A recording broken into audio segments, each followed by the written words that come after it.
Bata-bata ako, hindi namin to afford tong Century kasi medyo mahal to, di ba? Ang pang-afford lang namin itlog saka sardinas. Ngayon, pagka nakabili kami ng gantong Century, kasi di ba medyo mahal to, pag nakabili kami ng Century, sa isip-isip ko, ay, yaman namin, parang gano'n. Ang bait naman, wala naman ako masabi sa mga anak ko. At saka wala naman ako masabi sa asawa ko kasi sobrang bait ang asawa ko.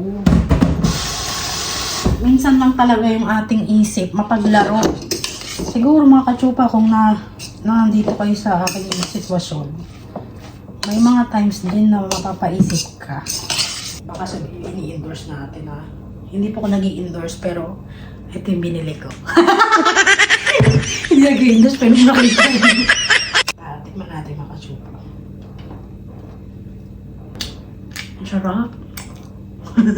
Ang dami mong pinasok na problema mo ngayon, yung mga solusyonan. Matatawa ko sa mga comment. Mayroong mga nag-a-advise sa akin, pumunta daw akong Disneyland.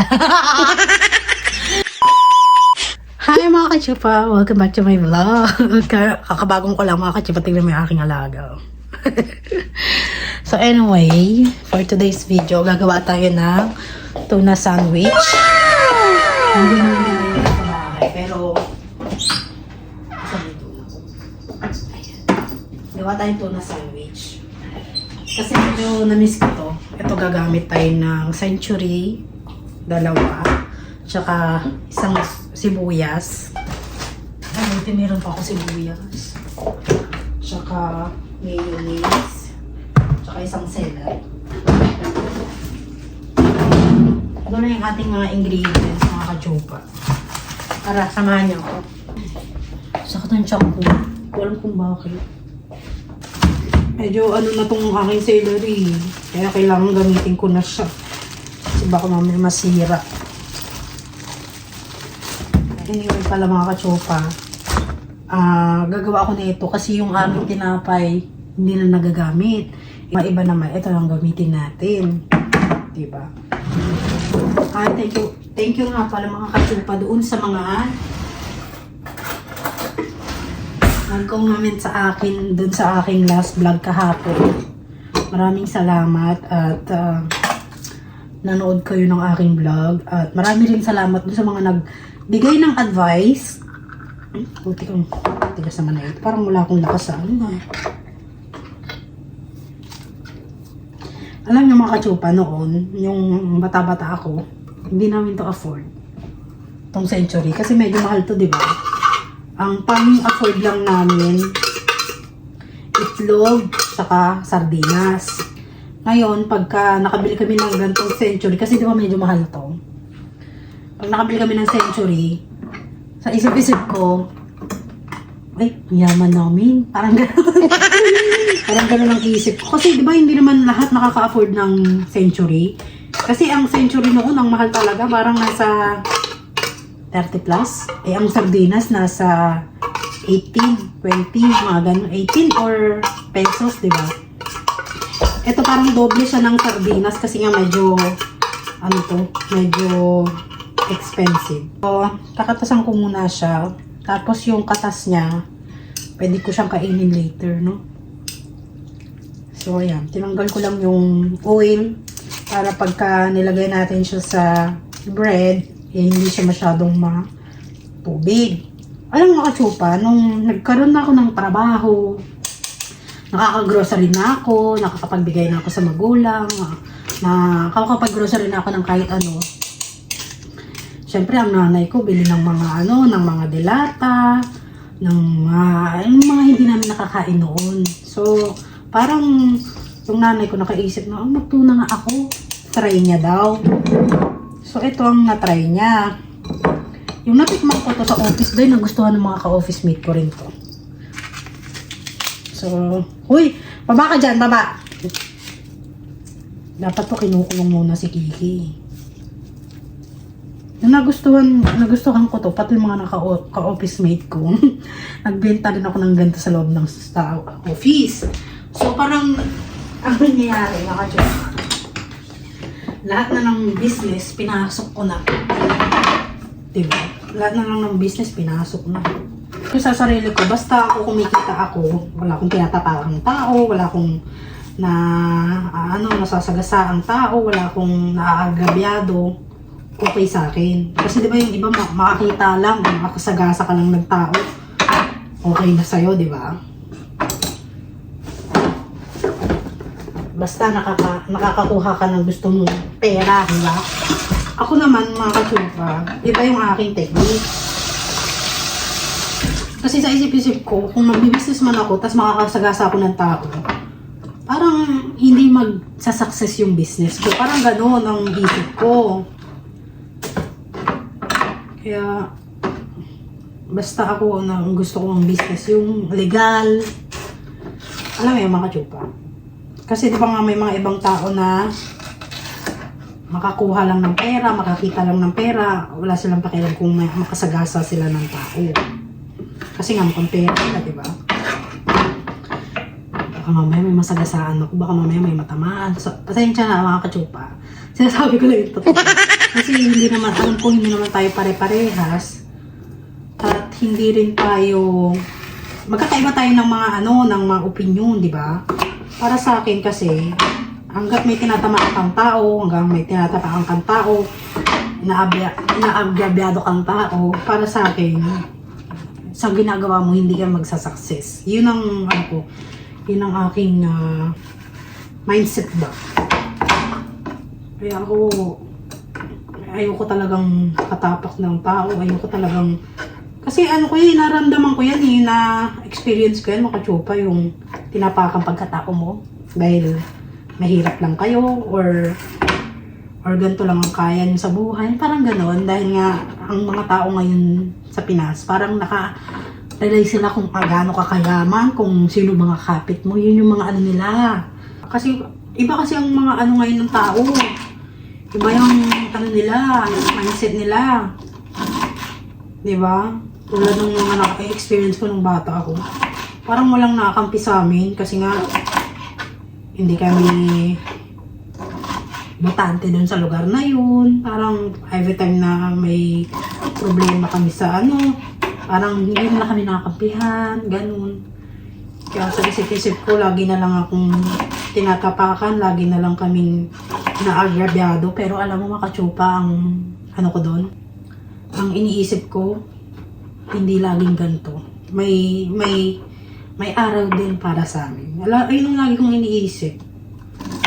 Na hindi kami laging tinatapakan, hindi kami laging tinakawawa. Yun yung aking iniisip nun. Kaya sabi ko talagang may awa rin ng Diyos. Kung lagi kami tinatapakan noon, ngayon bumabaliktad ang mundo. Diba? Hindi naman sa sa ginawa mong karma, kakarmahin, sa ginawa mong kasamaan noon, kakarmahin ka. Hindi ako naniniwala sa karma-karma, mga kachupa. Kasi Buddhism yung mindset na yun . Kasi di ba mga Buddhism, naniniwala sila sa karma, kung anong ginawa mo, it comes back to you, parang ganon. Pero kasi pagka nakakapagbasa ka ng Bible, ibang pagkakaintindi ko sa mga ganon .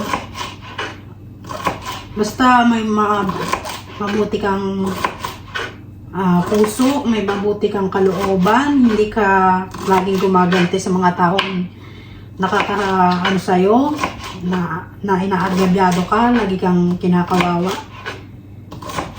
Ibibless ka . Kaya sabi ko, thank you Lord talaga. Ngayon, wala na kami sa ganong hindi na kami laging inaagabyado, hindi na kami yung laging kinakawawa, di ba? Kasi, mga kachupa, na-experience ko yan nung nasa Pinas ako. Naagabyado yung mga pamilya ko dahil nga mahirap kami. So, wala kaming pambayad ng mga utang. Siyempre, di ba kinakawawa ka lagi yun dahil anong kakampi talaga sila sa'yo kung wala ka naman talagang pambayad ng utang, di ba?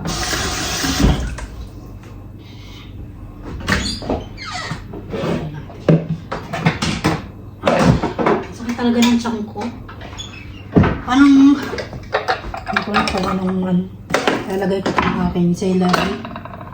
i-ano natin, i-blend natin siya rito. Para medyo maliit-liit pa rin. Masarap kasi itong celery, mga kachupa, pagka hinalo mo siya sa dito, tuna at sandwich. Masustansya rin ng celery. Sabi ko nga sa sarili ko, hindi kami lagi aapihin. May araw din kami. Parang naghigante ka. Pero ako, mga kachupa, ugali ko na talagang hindi maghigante. Kasi alam ko yan eh, parang pag naghigante ka, balik din sa'yo ang karma. Sabi, huwag ka maniniwala sa karma, pero ikaw rin. Huwag lang ako kausap eh. Hindi ba, kumbaga, hindi ko na ugaling gumante sa taong nakasakit sa akin. So anyway, nandito pala yung aking mga bata. Ay, yung aking anak-anakan. Nandito. Actually, mga kasyupa, wala akong problema sa mga anak ko. Anak ng asawa ko. Wala naman akong problema. Kaya lang, may times na sobrang soft-hearted ko. Madali akong masaktan. Okay, chop-chop ko na siya. Lagay ko siya dito. Tapos after neto, sibuyas. Actually, yun nga, yung tayo sa mga anak ko naman, mga anak ng asawa ko. Hindi naman sila ganun ka sa akin. Kasama, di ba? Pero may mga times na akala nila hindi nila ako nasasaktan. Pero as a soft-hearted, madali ako masaktan. Kahit na wala silang ginagawa sa akin, madali ako masaktan. Para sa kanila, hindi nila ako nasasaktan. Pero para sa akin, parang alam niyo, mga chok, wala, nasa na sibuyas. Wala na, girl. Yung sinasabi ko, kakadaldal ko eh. Hindi naman ako ganun, hindi naman sila ganun kasama sa akin. Kaya lang, paulit-ulit tayo, no? Mabilis ako masaktan, mga kachupa. So, sabi ko sa sarili ko, minsan nagpipray na lang ako na, Lord, palakasan mo, gawin mo medyo matigas ang aking puso. Kasi parang, pag sa sobrang, hindi naman sa sobrang tigas ng puso, girl. Parang wala na akong wala na akong puso niya, girl. Yung naman, yung saktuhan lang ba na kasi pagka super soft-hearted ka, mabilis ka masaktan eh. Parang, kahit hindi ka ganun sinaktan, para sa'yo masakit na. Gets me?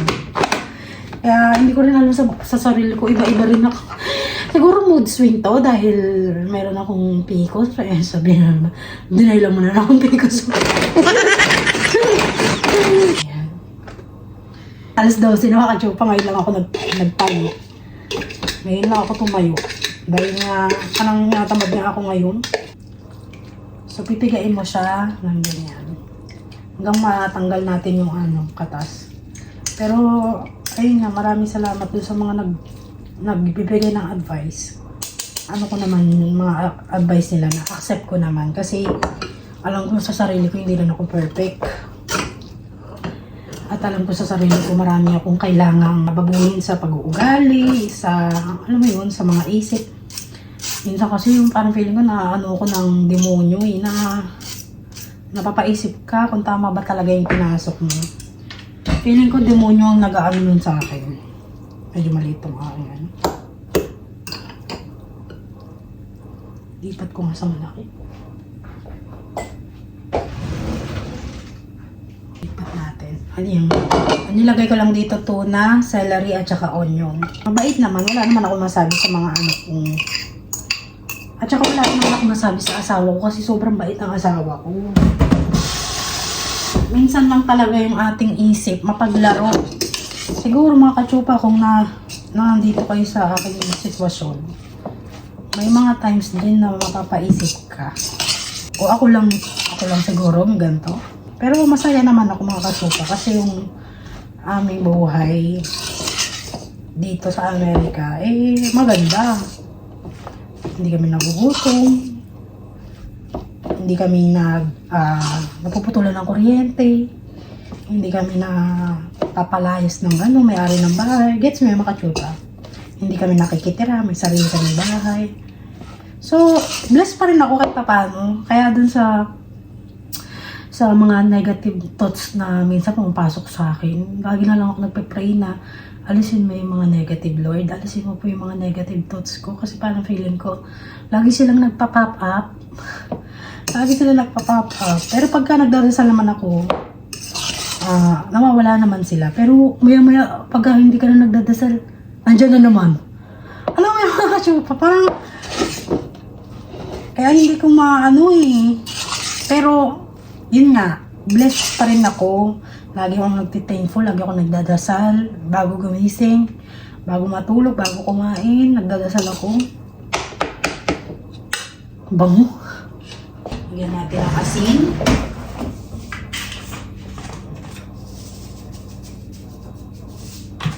Tsaka paminta. Wala kaming, dapat ang ilalagay nyo dito is white pepper.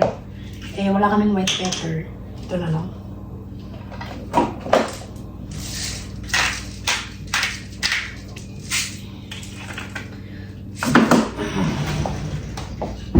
Demonyo lang talaga yung nagpapasok sa isip ko ng mga negative thoughts. Nandun na ba kayo? Alam ko sa, na-experience nyo na yan, yung minsan napapasukan kayo ng mga tanong sa utak nyo. Bakit ba ganito yung buhay ko, yung mga ganyan. Pero kahit pa paano, mas marami pa rin yung feeling na blessed ka dahil nandito ka sa lugar na to, na experience mo yung ganitong buhay. Kasi ang daming tao na sa ibang bansa, nasa Pinas, na gusto talaga pumunta rito, na diba? Ako, nakapunta ako dito libre dahil sa asawa ko. Pero ang asawa ko ang gumastos. Diba? Yan, haluin lang natin. And then, bumili ako ng maliit na mayonnaise. So, lagyan natin itong mayonnaise.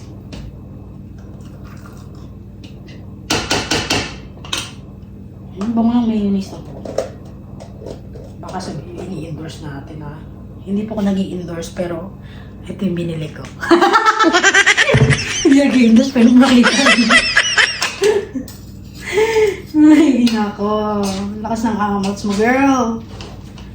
Pero kahit pa paano, yun nga, sabi ko sa inyo, pagka may ganyan ako negative thoughts, tinatawa ko na lang kasi ang hirap eh. You want now? Wanna eat? Okay. Ano? Oh, you're open? Did you ever taste this before? No, I don't think so. Hey, you wanna taste now? Sure.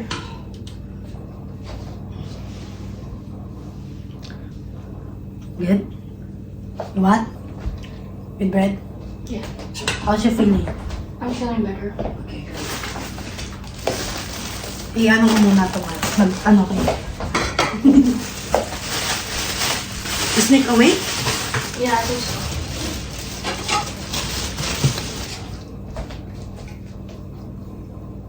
Tell me when it's good.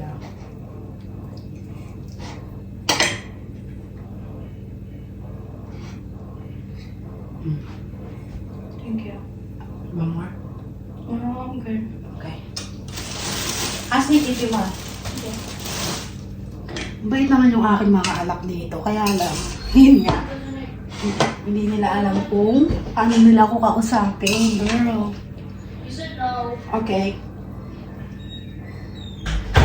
Hindi nila alam. Kasi yung aking stepdaughter, introvert ba yung tawag doon? Pagka hindi na alam kung paano kakausapin yung tao. Introvert ba tawag doon? Basta yun, hindi siya, palasalita. Tikman natin makasupa.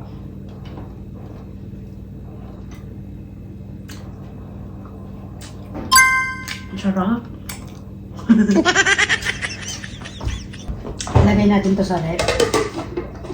Ganito lang. Para later, may magagamit pa rin tayo na bread.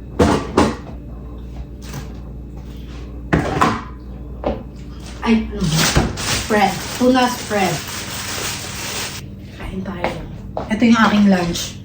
Kasi alas 12 na dito. Kakain tayo.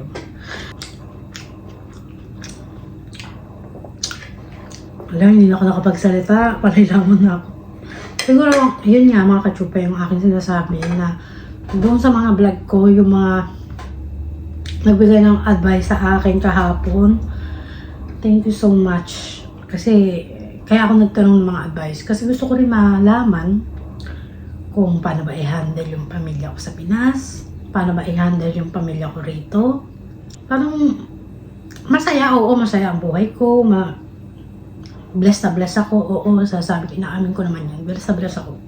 Pero lahat ng na-comment, na-receive ko na comment, puro mga good vibes, good news. Na ganito nga, ganyan. Binigyan na talaga nila ako ng comment. Babasa talaga ako ng comment. Kasi importante rin sa akin yung mga sinasabi ng tao. Hindi naman ako pleasing. Yung parang ipiplease ko yung tao para magustuhan ako. Hindi naman ako ganun. Basta ang akin lang, naghihingi lang ako ng advice. Kasi nasa point pa rin ako ng, parang feeling ko, wala pa rin ako sa age na marami na akong alam, mga ganyan. Kaya ako nagtatanong kasi wala rin akong alam sa gantong sitwasyon ng buhay. Diba? Parang first time ko maka-experience ng ganto. Diba? Kaya ako nagtatanong kasi wala akong alam. Kasi kung hindi naman ako magtatanong, parang alam ko to, ganito, handle na ito, mga ganyan, magmamagaling ako. Kaya ako nagtatanong kasi wala akong alam, wala akong experience. First time kong mag-asawa, di ba? First time kong ma-experience yung gantong buhay. Kaya nag-aas ako. Pero yun nga, nagpapasalamat ako doon sa mga nag-give ng advice. At saka doon sa mga parehas na buhay ko. Nagtathankful ako kasi binibigyan nila ako ng advice na ganito nga, ganyan nga, ganyan. Pero kahit ganun pa man, masaya pa rin. Kahit na minsan malungkot nga dahil lagi ka mag-isa. Masaya pa rin kahit pa paano. Nililook up ko na lang yung good side ba. Yung maganda yung bahay namin. Natutulog ako sa magandang bed. Meron kaming pagkain sa rep. Hindi kami naubusan tubig. Hindi kami naubusan pagkain. Yun lang lagi kong nililook up Na siguro nga ganito nga yun. Yung kahit na yung asawa mo laging nasa trabaho. Lagi ko na lang iniisip na kaya yung asawa ko lagi nasa trabaho kasi para may provide sa amin. Ngayon na lang lagi ko iniisip na kung lagi naman nandito yung asawa ko, parang magsawa rin ako sa asawa ko. At saka wala siyang iaakit ng pera sa bahay. Yung parang hindi niya maipaprovide lahat ng mga pangangailangan ng mga bata, at saka ng pangangailangan sa bahay. So, mas okay na rin yun. Parang, nag-look up. Kasi andun pa rin ako sa era na malungkot naman. Parang mas malungkot pa kasi lagi napasok asawa ko. Tuwing linggo lang siya walang pasok. Alam mo yung makatsupa? Parang, alam mo yun kasi, ay naku, hindi ko ma-explain. Pero yun nga, kahit papano, mabait pa rin sa akin si God. Binigay sa akin lahat yung mga ganito. Kasi iniisip ko rin kung paano kung nandito rin lagi yung asawa ko, wala siyang trabaho. Eh di stress naman ako kung saan kami kukuha ng pambayad ng mga bills, di ba? So yun na lang din ang nilolook up ko. Kaya, pero na-experience ko sa buhay, ang pera hindi kasagutan sa lahat. Kasi kung pera lang, siguro masaya na ako, siguro. Pero nandun pa rin, kailangan talaga yung balance. Balance yung pera, balance yung pagmamahal, yung oras. Nandun talaga Kahit sa Bible, nandun yung balance, di ba? Kasi pagka in-overflowing mo yung trabaho lang ng trabaho, wala ka ng oras sa pamilya mo, edi yung pamilya mo naman ang magsasacrifice. Ang mangyayari, yung pamilya mo magiging broken. Dahil yung asawa mo, hindi ka nagbibigay ng oras sa Pero yung asawa ko naman, pagka umuwi, nagbibigay naman siya sa akin ng oras. Ayun, tuwing mansari namin, lumalabas kaming dalawa lang. So, nandun pa rin yung thankful. Nandun pa rin yung thankful ko na kahit pa paano, hindi ako pinapabayaan ng asawa ko. Diba? So, okay. Anyway, mga kachupa. Dito sa lugar namin, sagana sa pagkain, sagana sa maganda talaga. Kaya lang yung culture nila, sobrang tahimik. Kaya doon ka mabuboring na hindi kami nakikisalamuha sa mga kapitbahay kasi hindi naman ganito dito. Di ba? Sa atin, di ba? Pagkapit bahay mo, kakausapin mo, makikipag-friend ka. Kasi ang culture natin iba eh. Parang more friendly tayo eh, more fun eh, di ba? Dito kasi sa Amerika, free. Ano ka? May free will ka. May ano ka, kaya lang yung mga kapitbahay mo, hindi sila ganun ka-close na katulad sa atin sa Pinas. Malungkot ang culture dito. Pero maganda ang pamumuhay dito. Yun lang yung pinagkaiba siguro. Sa Pinas naman, maganda yung culture. Masayahin. Yun lang, mahirap ang buhay. Diba? Kaya ang daming foreigner na pag pumupunta sila ng Pinas, gusto rin nilang tumira sa Pinas kasi nga ang dami nga masasaya na na tao. Panood pala ako mga kachupa sa Tulpo. May asawa siyang Australian. Tapos yung asawa niya gusto niya daw tumira sa Pinas. Kaya lang yung babae parang gustong magstay sa Australia kasi nga maganda ang buhay doon. Ang lalaki naman gusto tumira ng Pinas kasi nga daw parang, alam mo yun, yung parang hindi siya naka-experience ng ganung buhay na socialite, na ang daming friendly tao, ganyan. Kaya yung asawa parang nag-iba sila ng kagustuhan sa buhay. Ang nangyari mga chupa, yung lalaking asawa niya, nag-cheat dun sa asawa niyang babae. Sabi ko, ang hirap na no.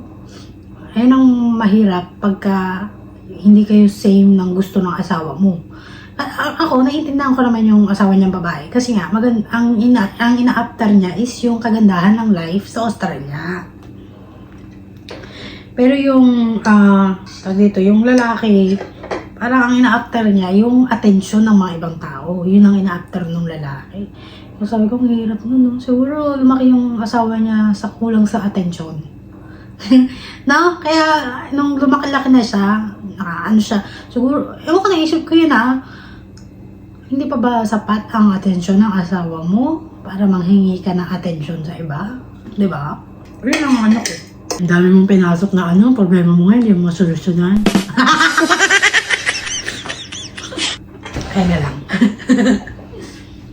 Mga kumakachong. Gusto mo magbasa tayo ng mga comment? Basa tayo ng comment. Tignan natin mga comment dito. Matatawa ka sa mga comment mga kachupay. Medyo mahaba na naman tayo. 40 minutes. Matatawa ko sa mga comment. Mayroong mga nag-a-advise sa akin, pumunta daw akong Disneyland. Matatawa ka eh. Ito, tatawa ng comment. Sabi niya, ito, unang comment. I feel you sis, napakahirap. Akala nila masaya dito sa Amerika. Hindi nila alam yung lungkot dito. Totoo yan, di ba? So, asang-ayon ako dun sa comment niya. Mahirap nga. Masarap ang buhay, pero malungkot. Yun lang ang talagang culture dito. Dahil nga, parang yung mga neighbor ko, parang feeling ko kasi hindi sila nakikipag-friend sa mga neighbors. Kasi nga, gusto nila yung tahimik yung buhay nila. Ganun. Tapos meron pa ngayon lang yan na homesick ka dahil nasa bahay ka lang most of time. Tsaka tsaga ka lang at don't lose hope. Kapag may work ka na at kumikita ka, mag-enjoy mo na yung life dito. Mindset mo na nandito ka na sa US at huwag mo nang iwan ang opportunity na yan. Dahil makikita mo din ang pinaghirapan mo in the future. So tama rin naman yung itong comment na ito.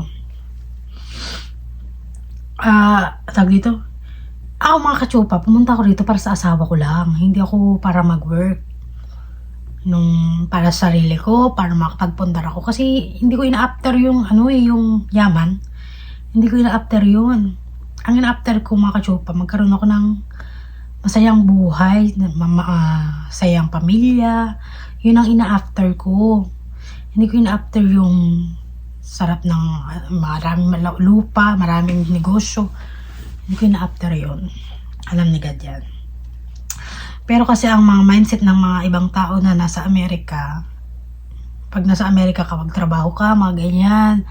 Ako naman, willing naman ako magtrabaho, mga kachupa. Kaya lang, syempre, ang masusunod pa rin ang asawa ko. Kung kaya naman ako buhay ng asawa ko, why not? Diba? Kasi nga,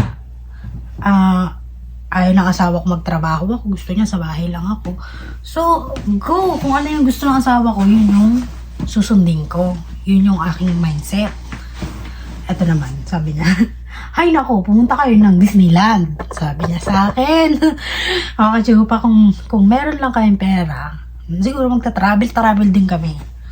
Kung meron day off ang asawa ko, yun. Kaya lang kasi yung mga ganyang punta Disneyland. Ano yan, magastos din yan ha. Hindi basta-basta makapunta ng Disneyland kasi medyo malayo rin kami. Kailangan mo sumakay ng aeroplano, kailangan mong mag-book ng hotel, kailangan mong bumili ng ticket sa Disneyland, kailangan mag-absent ng asawa ko, mag-leave ng trabaho. Hindi naman basta-basta kasi ang trabaho ng asawa ko mga kachupa, truck driver. Kung nga absent siya, walang magde-deliver. Diba? Sino magpapalit? Wala naman siyang kapalitan. Yun ang inaano ko. So, pagka pumunta kami sa mga ganyan-ganyan, kailangan may kapalitan muna yung asawa ko sa trabaho. Hindi naman basta-bastang iiwan niya. Yun. So, tapos sabi ng friend ko dito, hindi halatang maikli ang pasensya mo ha. Ha ha ha. Hindi halata pero alam mo mga kachupat, sa isang tao, merong times na pinapakita mo yung totoong ugali mo sa taong trust ka lang, nagtatrust ka. Pero kung marami nakakapanood ng video ko, ng mga ganyan, ayoko rin ipakita sa mundo na ganito yung ugali ko, yung mga ganyan, kasi mababash din ako ayoko rin naman na, gets mo mga kachupa, ayoko naman na ang ikli ng pasensya ko, buisit, mga ganyan. Alam mo yung mga ganon? Kaya hindi ako, pinapakita ko lang yung mga pwedeng ipakita at hindi pwedeng ipakita. Yun yung, tapos sabi niya, relate, homesick is real. O diba? Totoo yan. Sabi naman ng isa kong friend, I suggest na you don't compare your life with the others, Winnie. Each person has different story written by God. If you avoid comparing yourself to theirs, you might find peace and clarity. You are blessed beyond words. You are alive and healthy, and with a loving husband. And sana when things get rough, isipin mo yung mga meron ka. And good bed to sleep on, a nice home with your husband and Kiki. You'll get through this too. And lift it up to God. Sabi niya. Sabi ko, tawag dito, nag-comment ako doon. Sabi ko, thank you sis, I need this. Alam mo mga kachupa, minsan madalas akong mag-compare sa taong mga kaibigan ko kasi naiisip ko yung buhay ko na okay nga yung buhay ko, tapos yung buhay nila hindi okay, pero wala naman silang, wala naman silang reklamo sa buhay. Ako yung atong buhay ko, okay na okay, pero dami kong reklamo sa buhay. Hindi naman ako nagreklamo mga kachupa. Kumbaga parang sinasalamin ko lang yung buhay ko sa iba na maging grateful ako, di ba? Yun naman yung aking yung kumbaga may friend nga ako sa Dubai, nagwo-work siya for her family to have a good life. Tapos ako itong may maganda ng buhay, sana maging blessed, maging grateful na ako doon. Yun yung ginagawa ko para maging kampante ko sa isip ko na mas okay yung buhay mo, maging happy ka.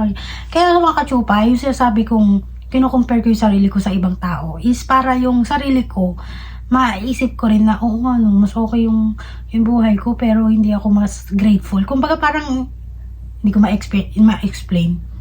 Hindi ko kino-compare in a bad way. Kino-compare ko siya in a good way na yun nga yung maging sana maging blessed ako. Ano naman ako mga kachupa, kung kilala niyo ako, blessed na blessed talaga ako. Blessed na blessed ako sa asawa ko, sa mga anak niya. Yun nga lang, may time na minsan hindi okay, minsan okay, hindi naman laging okay, diba? Yun lang, wala naman ako problema sa mga anak. Kaya lang, yun nga sa mga pagkain, yun lang ang aking magalang naman, mapagmahal naman sa pamilya, at pagka naglalaro kami, nakikisali yung mga bata, alam mo yun. Ang lang siguro problema, yun nga sa pagkain, yun lang yun. wala nang problema. Yun lang yung, sa pagkain lang yun. Kino-compare ko yung aking sarili sa iba para yung sarili ko maging thankful na ganito yung buhay mo, ganyan buhay mo, yung mga iba nga walang ganyang asawa, di ba?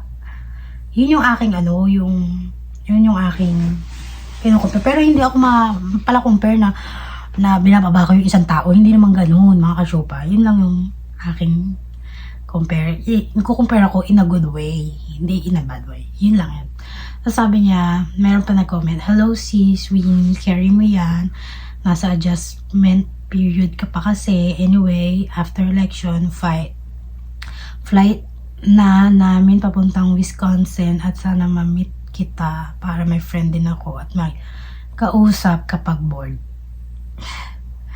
Girl, magkakaroon na naman ako ng friend. Ang ending, hindi naman makikipagkita sa akin. Di ba? Parang so, ang panalangin ko sa kanya, mga kachupa, sana matapos niya yan, makapunta sila dito ng ligtas. Yun lang yung aking pray. Kasi nga, marami rin ditong Pilipina sa Wisconsin na medyo malayo rin sa akin. 5 hours drive, 4 hours drive, 2 hours drive. So, minsan, hindi na ako maasa na magkaroon ng friend na Pinay. Na kasi naiisip ko rin na malayo yung bahay nila, yung gas, mas asayang pa, di ba? Naisip ko rin yun. So, siguro, pagka okay na, siguro, magkakaroon din ako ng friend dito. Yung okay ba, yung malapit lang dito. Kasi marami akong friend na malayo nga eh. Kaya hindi ko rin inaasahan na pumunta sila rito or pumunta ko sa kanila kasi hindi naman ganun laging free yung asawa ko. May trabaho, ganun. So, hindi ko rin pinipilit yung mga tao makipagkita sa hindi ko pinipilit. So, ito naman ang kanyang next na comment. "Blessed night sa'yo, sis. Ganyan din po ako. Laging nag-iisa dito sa bahay at nakarelate din ako sa'yo, sis. Encouraging kita sa pagising mo palagi palang pray ka sa Lord na ikay samahan sa iyong pag-iisa, proteksyonan at gabayan, i-comfort ka po ng Lord physically, emotionally, mentally, and spiritually, sis. Kapag need mo po kausap, sis, add kita sa messenger. God bless, sis, sa buhay niyong mag-asawa." Parang ako nagbabasa ng papadodot. Ano mo makachupa, yun nga sabi ko sa'yo, pagkagising ko, lagi ako nagdadasal, lagi ako nagpipray, lagi naman ako nagpipray. Yun nga lang, minsan, nasa point ako ng buhay, na alam mo yun yung, ini-encourage ko si God mag-control sa buhay ko. Pero ang devil talaga, bubulungan ka talaga eh. Mga kasyupa, bubulungan ka ng demonyo. Kaya minsan hindi ko na inaano yung isip ko, hindi ko na inaano yung tinatras yung isip ko, yung puso ko, hindi ko na tinatras. Nagre-rely na lang ako sa Word of God. Ayun, so thank you doon sa comment na yun. At yun nga, maraming salamat sa mga advice nyo. Kasi ang gaganda ng mga advice nila, mga kachupa. Wala namang negative. Yun. Nagpapasalamat ako kasi walang negative na nag-comment na ng ikaw pinapasok-pasok mo yan eh, kasalanan mo yan, mga ganun. Wala naman nag-comment ng ganun. So maraming salamat mga chupa. And meron pa nag-comment, relate din ako sa sitwasyon mo. May mga kabahay din ako na di sanay sa pagkain Pinoy, nasasayang lang pagkain na niluluto ko. Totoo yun, nakakasama sa ng loob na nag-effort ka magluto pero hindi nila kakainin kaya natatapon lang. Pero di ko naman sila masisisi kasi di sila sanay sa pagkain natin. So, relate din ako dun kay ate na nag-comment na yun. So, ako naman, gets ko naman kasi nga naman dito sila lumaki. Ano naman pilitin ko kumain ng Filipino food. So, andun pa rin yung sama ng loob kasi nga, di ba, ang hirap eh. Ang hirap kumita ng pera. Ang hirap pagsikapan ng pera, makabili ng pagkain. Tapos lulutuin mo. Nakikita mo itatapon lang. Yun yung aking struggle. Kasi ayoko na nagtatapon ng pagkain. Sabihin na natin mayaman yung mga ano ko. Hindi nila iniisip na okay lang magtapon ng ano. Di ba? Kanya-kanya tayo ng pananaw sa buhay. Nasa sa'yo na yan. Kung ikaw ay laki sa yaman, okay lang sa'yo magtapon ng pagkain, nasa sa'yo yan. Pero ako kasi, mga kachupa, laki ako sa hirap. Ang aking pinahalagan ko ang pagkain, ayokong tinatapon dahil maraming nagugutom. Tapos ikaw tinatapon mo lang. 'Di ba? Yun yung akin. Iba tayo ng pananaw sa buhay. Yun nga doon. And then, ito pa, meron pa nag-comment, pare-pareho pa kayo nag-a-adjust ng mga bata, sis. Try mo lang tanungin kung anong gusto nila na food para hiwalay mo na lang muna yung kanila. Tapos try mo ring makibanding sa kanila kahit feeling mo awkward pa. Actually, appreciate ka rin ng mga yan when they grow a little older. Ang haba ng sinulat niya. A little older pa. Pag mas mature na isip, dagdagan mo palalo ang pasensya mo and understanding. Swerte nga nila sa'yo kasi sipag mo at naaalagaan mo sila. Pinakamahirap na trabaho, kaya ang maging housewife. Totoo yan. Kasi wala kang day off, bawal ka magkasakit. True. Yung nagkasakit ako mga kachupa, hindi ako makakilos. Wala naghuhugas ng pinggan, wala nagluluto. Ay naku, sabi niya, pray for you sis, sana unti-unti maging totally okay na lahat dyan. Ay mga kachupa, okay naman kami. Yun lang sa pagkain. Yun lang ako yung nangihinayang. Pero hindi ko binibigdil yung pagkain. Ang pinasasabi ko sa kanila, na wag itapon ng pagkain. Kung ayaw nilang kainin, itabi lang at ako kakain. Yun yung akin. So, wala namang big deal mga kachupa. Kung baga, sinishare ko lang ang So, okay naman kaming mga bata. Nagbabanding kami, naglalaro kami ng Monopoly, ng card, Uno, mga ganyan, bingo. Okay kami ng bata. Yun lang yung sa pagkain. And then, meron pa akong isang nag-comment dito. Iba ang panlasa nila kaysa sa atin. Huwag mong pilitin ang gusto mong pakain sa mga bata. Matuto ka na para sa iyo at lutuin mo sila ng gusto nila. Para payapa ang buhay mo, hayaan mo silang discover nila ang sarap ng sinigang ng mga Pilipino. Mga syupa, nagluto ko ng sinigang, tinikman nila, ayaw nila na maasim. Diba? Gusto nila matamis. Kasi nga mga bagets pa sila, ayaw nila ng tamarind na taste, ayaw nila ng ganun. Asawa ko rin ayaw nila ng ganun. Pero may mga ibang foreigner na gustong-gusto yung sinigang. Gustong-gusto nila yung tamarind taste, yung ganyan. Pero di ba, sabi ko nga sa inyo, iba-iba ang tao. So, iba-ibang pananaw na yan. Kahit pilitin ko man yung mga bata kumain ng mga Filipino food, hindi ko mapipilit. Basta ang akin, magluluto ako ng akin, at minsan pinagluluto ko rin sila kapag prito lang. Yung pritong itlog, pritong bacon, yun lang yun. Pritong fries, yun yung mga gusto nila. Tapos mayroon nag-comment, pakita mo kung sino ka. Siguro taga sa amin to. Yung Winnie ka taga Santa Ana, baka bumait sila. Kasi siguro kilala ko na ito. Kasi ang isip niya sa akin, maldita ako. Oo, aminin ko maldita ako, makachupa. Syempre, ayoko namang minamalditahan din ako, diba? Ayoko naman lagi kang tatapak-tapakan na lang. Diba? So, parang feeling ko kilala ko na ito. Pero girl, nagbago na ako. Lumihis na ako sa balaktod na So, ayun. So, natawa ako dun sa comment niya. So, feeling ko kilala ko na ito kasi taga Santa Ana to. Ayun. Yung, ito naman, yung fiance ko na former Filipina nag-enjoy dyan. Kasi malapit sila sa Disneyland, Universal Studio, at sa casino. Gumala kayo parang mawala yung homesick. Yun lang yung mga nag-comment mga kachopa. Ako naman mga kachopa, walang problema sa gala. Ang problema pera. Naka-comment ko sana dun kay Kuya girl. Ay, kay Kuya. Si Kuya yata yung nag-comment nun, babae. Wala akong problema sa gala. Gusto ko yan, gala. Pero ang problema pera. At saka, kung papayagan siya ng boss niyang mag-leave. Dahil, yun nga, importante ang trabaho ng asawa ko kasi ayun, doon kami kumukuha ng mga pang-araw-araw namin. So, siguro pagka may time, yun, gagala kami. Huwag kang mag-alala mga chopa. At pagka gumala kami, lagi kong pinapakita. So, yun lang. Maraming salamat mga kachopa for always giving me advice. At siguro nasagot ko naman lahat ng mga nag-comment doon. Maraming salamat dahil walang negative comment na nag-comment sa akin. Natutuwa ako sa inyo dahil pakabait nila. Wala akong basher. Diba? Tsaka ayoko rin magkaroon ng basher. Parang feeling ko nagkakaroon ako ng anxiety. So maraming salamat doon sa mga nagko-comment sa akin. Feeling ko yung mga ibang karamihan doon sa nag-comment sa vlog ko, mga tropa ko na sa Facebook. So maraming salamat mga ka-chupa for watching this and God bless.